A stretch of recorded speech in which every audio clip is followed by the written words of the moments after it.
Hi everyone, welcome back. Today's lecture will be about acronyms and standards. Sounds pretty exciting, right? Have you noticed as business majors in the business college, every class inundates you with all of these different acronyms? Wait until you get into the workforce and you start working with a company and they give you a manual that thick and they say, here are all the acronyms that we use within our company that are specific to our company, meaning that outside of that company, those acronyms don't mean anything to anyone, and they expect you to learn them and know them. Wait until they give you a manual that says, here are the acronyms within and across industries that we use with our different customers, and that manual will be that thick. You might work with people that have been there 5, 10, 15, 20 plus years, and they've been using the acronyms so much that they don't actually know what the acronyms stand for. So it's just the world we live in, and your discipline is no different. Supply chain management is filled with acronyms. So I want to spend a little bit of time talking about, well, what are these acronyms? I don't expect you to know what these acronyms are in detail, but I do expect you to know, well, what the acronyms spell out, what they mean, and in general, understand how they impact supply chain management and how they might impact your career, especially early on. But actually knowing the nitty-gritty and the details of it, not a priority right now in an intro supply chain management class. But moving forward in the curriculum, you're going to see these acronyms and these standards more and more, and then when you hit the workforce, you're going to see them all the time. So it's time we got started and we started learning about some of them. So I'm going to throw this in front of you. Look at that thing.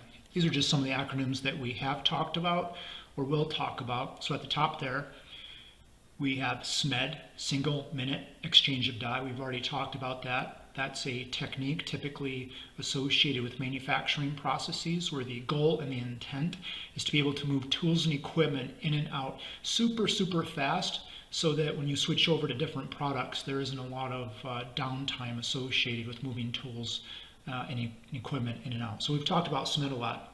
Now look at that column right here, ISO, and all the different standards associated with ISO. ISO 9000, ISO 14000, ISO 31000, 26000, 22000, 50000, and the list goes on and on and on. There's an international organization of standardization that tries to get everyone using the same standards so they compete on what really matters, like doing things better, faster, and cheaper. And there are standards that your company is going to use, and it's going to expect that your suppliers use them as well. So ISO 9000 is the international quality standard, and I'll backtrack to a lot of this stuff and explain these things in a little more detail. And ISO 14000 is the international environmental standard that addresses pollution and waste issues. ISO 31000 is the international risk management standard that helps companies manage risk better. ISO 26000 is the social responsibility standard. Yes, there's actually a standard that helps and coaches companies on how to be more socially responsible. ISO 22000 is for food safety management for certain types of companies and certain industries, so that when they make mistakes, they don't kill people, versus in other industries where if they make mistakes, the quality is just not very good.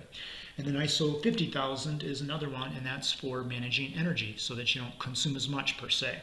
So those are all the ISO standards. And then if you look at the middle there, here's some more standards. SA 8000, it's a standard for making sure that labor is treated fairly and equitably and safely, so that you don't have a bunch of 7-year-olds working 80 hours a week in a sweatshop where it's 110 degrees every day.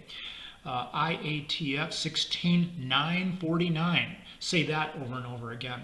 That's the new International Automotive Quality Standard. It stands for International Automotive Task Force. The 16949 has German auto industry roots, but you're starting to get a feel for all of the acronyms that are out there and that are associated with supply chain management. And like I said, you're going to be inundated with these, and these are going to be a part of your job responsibilities daily, on the hour, on the minute. You're going to be seeing these things all the time.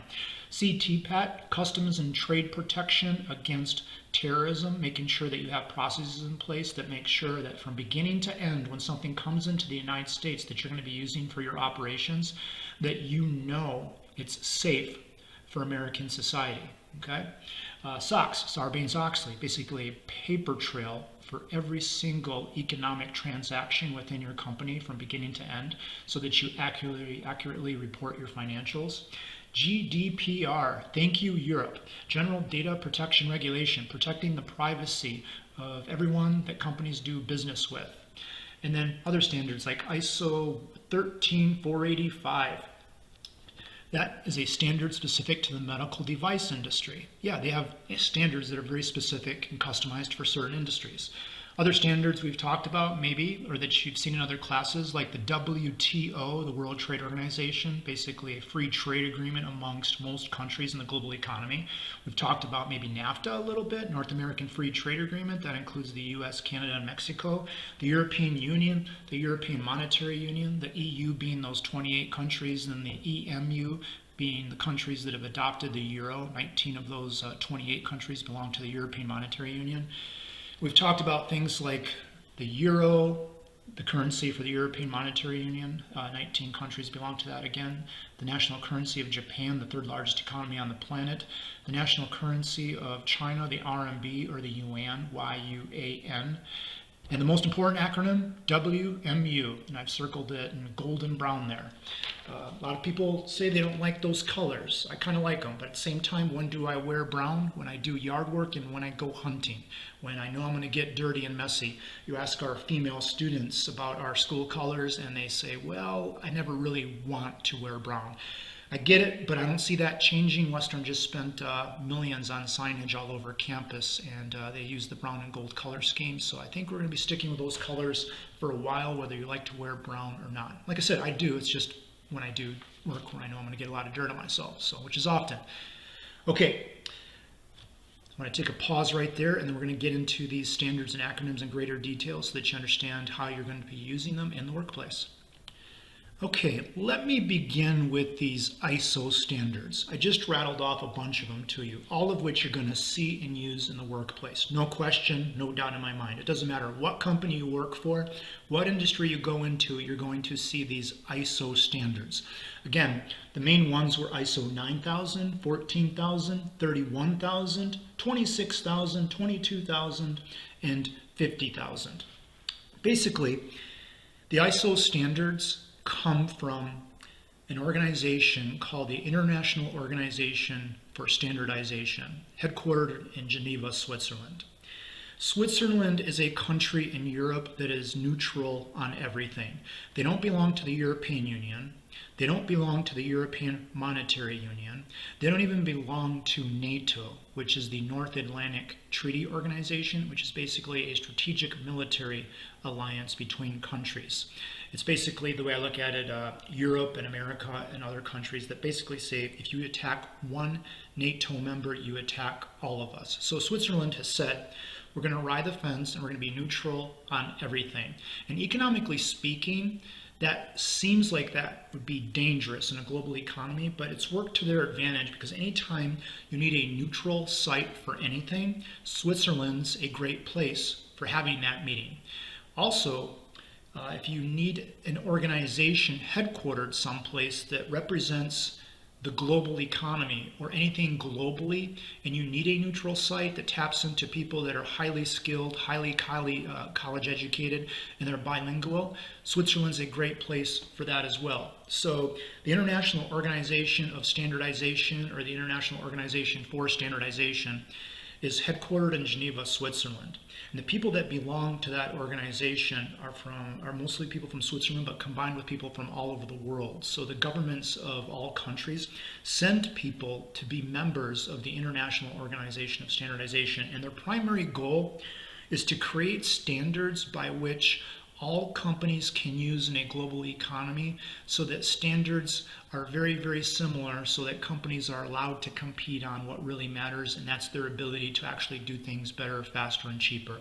For example, if you go to Europe to vacation and you take an electronics product with you and you plug it into the wall, it might not fit into the electrical outlet. So then you have to buy an adapter to plug it into and then plug that into the wall in order for it to work. That's because there are a lack of standards between electrical outlets and plugins between Europe and America. Likewise, if you have a company that gives a supplier blueprints, then another company from another country gives the same supplier blueprints, if the blueprints are using different terminology and standards, that supplier might have to pay someone to convert the prints into something that it better understands, okay?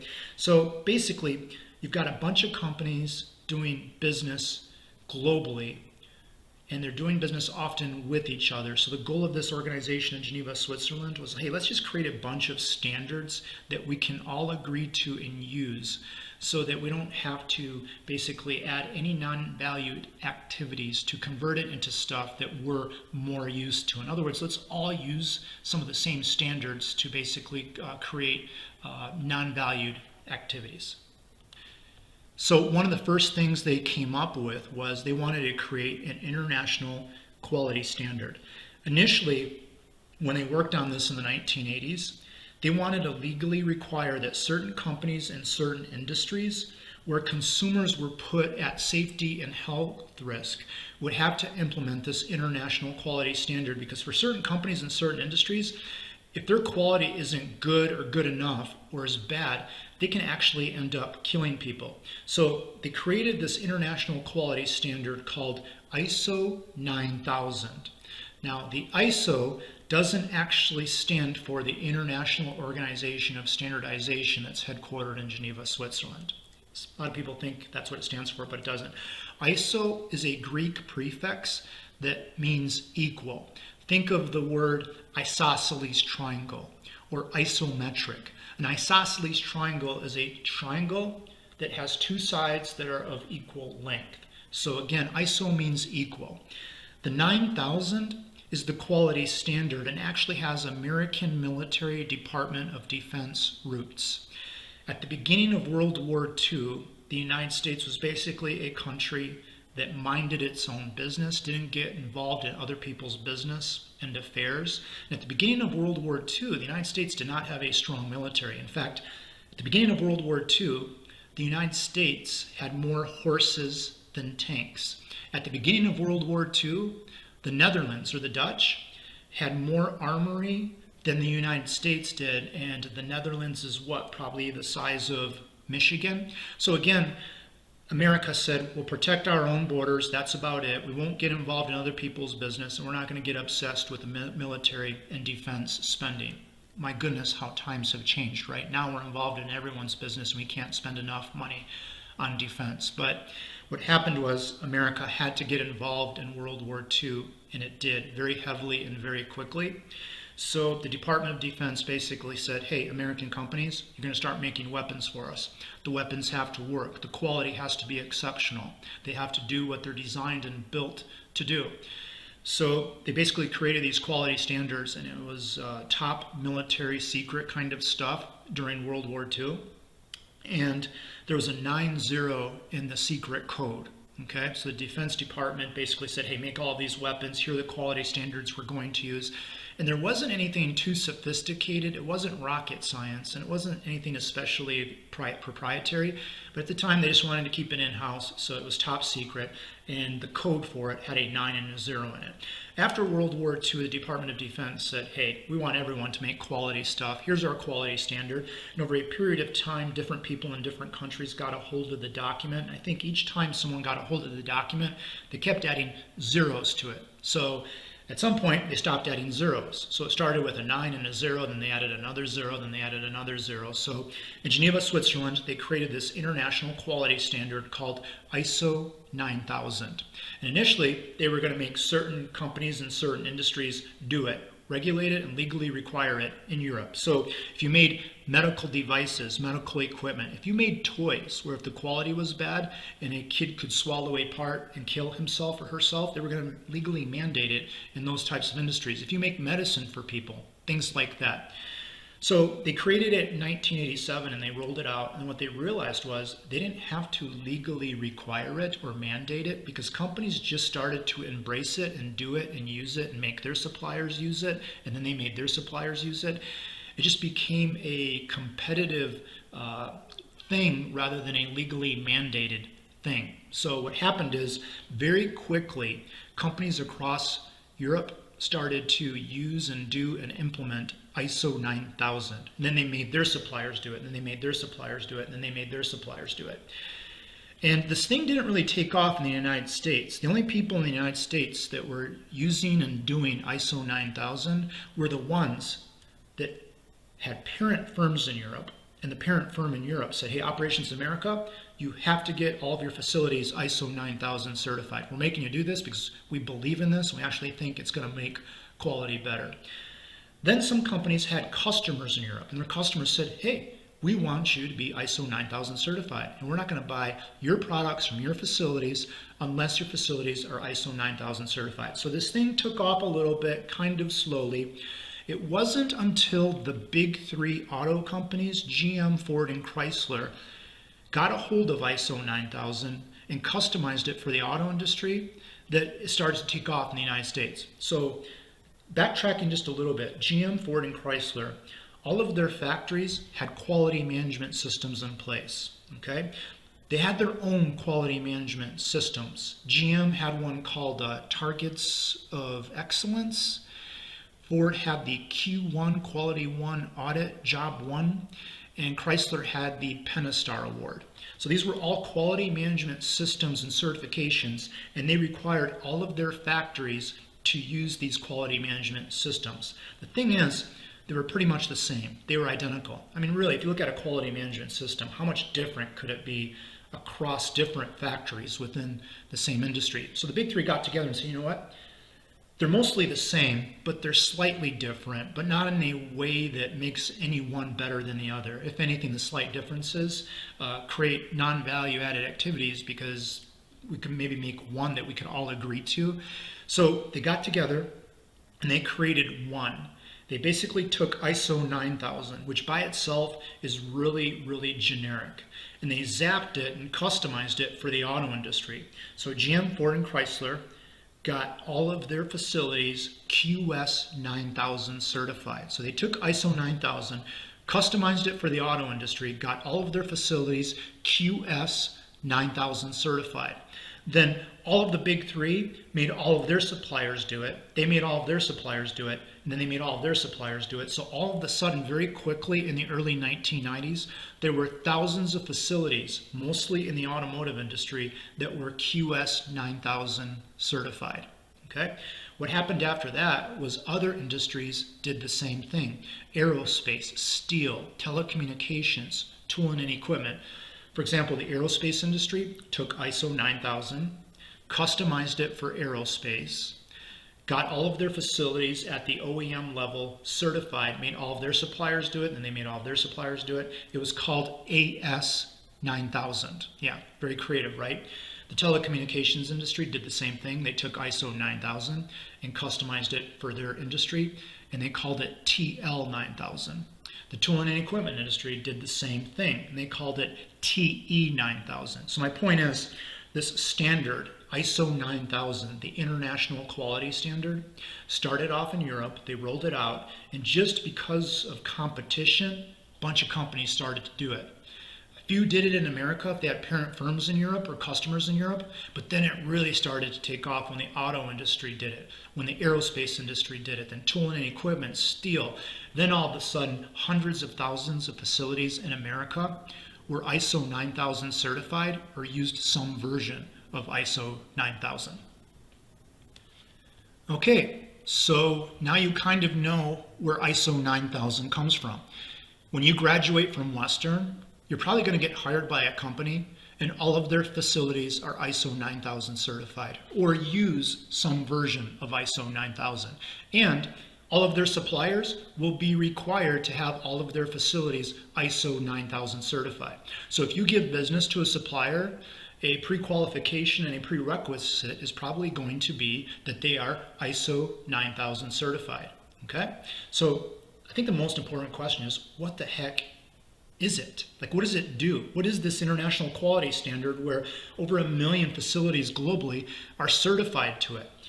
Okay, so basically this is what ISO 9000 is, the international quality standard.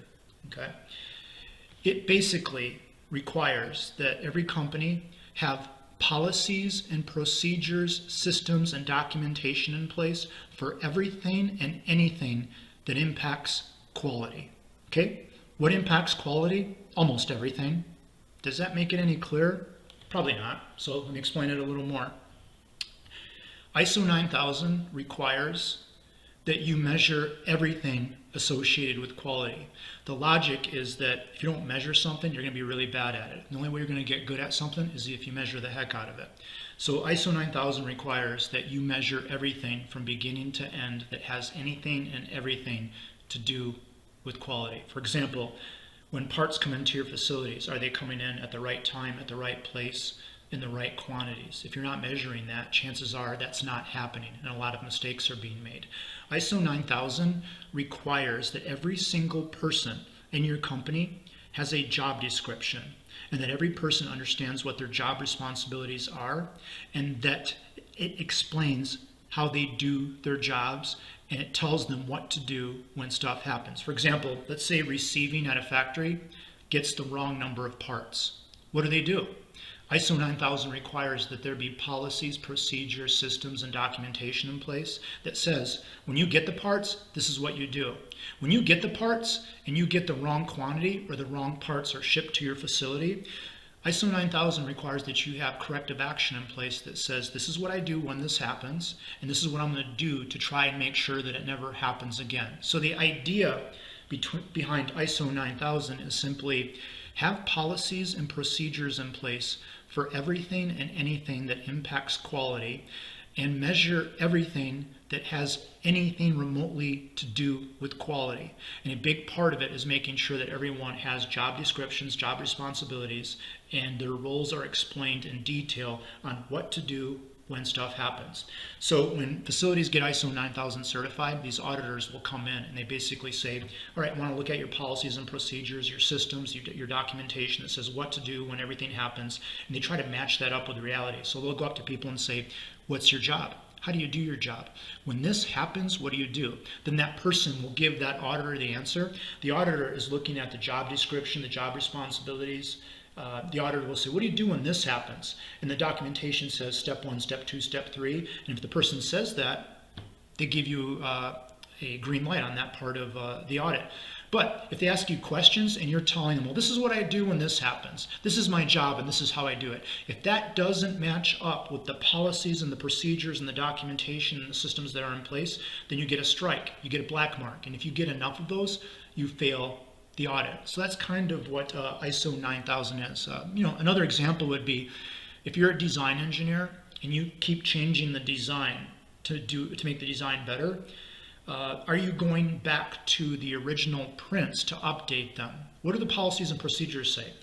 Do the policies and procedures say, every time I make a design change, make sure I go back to the original prints so that everyone knows I made the design change? Because what if that employee or design engineer leaves the company and someone else comes along and is working from prints that aren't current? That would cause a quality issue and a quality problem. Okay, so the idea again is everyone has to do their job based on a well thought out process that has procedures associated with it where quality is the focus. And the idea is, would you agree if you have a company that has policies and procedures in place for everything and anything that impacts quality, and you measure the heck out of quality, and people understand their jobs and their roles and their responsibilities and how to do their jobs, if you train them, you create that documentation, you have the systems in place, and you've thought through what the policy and procedures should look like, chances are you're actually going to be better at quality, right? Let's say you're a company that doesn't document anything, has no systems in place, doesn't have any policies and procedures. People don't know what their jobs are, they're not trained, and they don't know what to do when stuff happens. Okay, quality is probably not going to be good in that situation. So again, the focus of ISO 9000 and all of these international standards is basically procedures and policies and documentation and saying what to do when certain stuff happens and making sure people do what system you've actually come up with. So the ISO standards basically address strategic initiatives, initiatives that impact the company long-term that the company has to be good at, both short-term and long-term. So if you look at these ISO standards, ISO 9000 addresses quality. Quality is a strategic initiative. You have to be good at it today, tomorrow, and well into the future. And you need a system in place that keeps you on track to get better and better at quality. So some of the strategic initiatives that ISO addresses are quality, the environment, risk, social responsibility, food safety, energy. They've got a standard for almost any major strategic initiative that any company would ever want to undertake. And this group in Geneva, Switzerland feels like we know what the framework of most strategic initiatives should look like. There are just some basic things like policies and procedures and documentation and worker training and roles and responsibilities. Those apply to all strategic initiatives. And measurement is a huge part of any strategic initiative. So it asks, do you measure the heck out of whatever it is that you're trying to get better at, like pollution or risk management or quality? So that's kind of the logic behind it. And most people would agree that in general, that makes a lot of sense. Here's the flip side. Let's say you have a company and it employs 100 people, and they've been working there over 20 years, and they know how to do their job. And your customers love you. 0 defects, perfect quality, 100% customer satisfaction. But you don't have a lot of documentation in place. You don't have a lot of policies and procedures. Workers don't have job descriptions where they look at a piece of paper and say, this is what I do, this is how I do it, and if this happens, this is how I deal with it. There are companies out there, especially small to medium-sized ones, that thrive through tribal knowledge. Tribal knowledge is that people just use their experiences over a long period of time to do their jobs better, faster, and cheaper. So my point is, you could be a company that's perfect in quality with 0 defects and 100% customer satisfaction. But if you don't have policies and procedures in place and documentation and systems that support a quality system, then you might not be able to do business in certain markets because certain customers won't give you the time of day, even if you told them your quality is the best. So that's kind of the ironic part of this, is there are a lot of small to medium-sized firms that are telling their customers that, hey, this ISO stuff is a lot of paperwork, it's a lot of administrative overhead. If you employ 100 people, it could cost you millions to create a system that allows you to get ISO 9000 certified. And you might have to employ 1 to 3 people full time just to keep the ISO 9000 system current so that you can keep getting recertified to make that customer happy that said you have to be ISO 9000 certified. So it's expensive. It does create an administrative burden. Some companies out there complain about that, but I would argue that if you go into ISO 9000 certification in that process with the mindset that, hey, policies and procedures and documentation and measurement could actually be a good thing for us, and the return on investment is probably going to be very, very good if I approach this as a continuous improvement opportunity versus I'm only going to do it because my customer's making me. I'm going to do the bare minimum to get certified, and then it's back to the way I do business. That mindset and mentality probably isn't going to work, and you probably won't be happy with the ROI. But conceptually speaking, in general, to me, it makes a lot of sense that if you do what these international standards say you should do, like measurement, policies and procedures and documentation, and people understanding what their roles are, responsibilities, and how to do their jobs, if you do that, put a lot of thought into it, chances are what you come up with actually makes a lot of sense. Okay, so that's ISO 9000, and like I said, you're probably going to get jobs with companies where all of their facilities are ISO 9000 certified, and you're going to require all of your suppliers likewise to be certified. Okay, that's enough on the quality one. For the next segment, I will get to the other standards and the other acronyms. Thank you.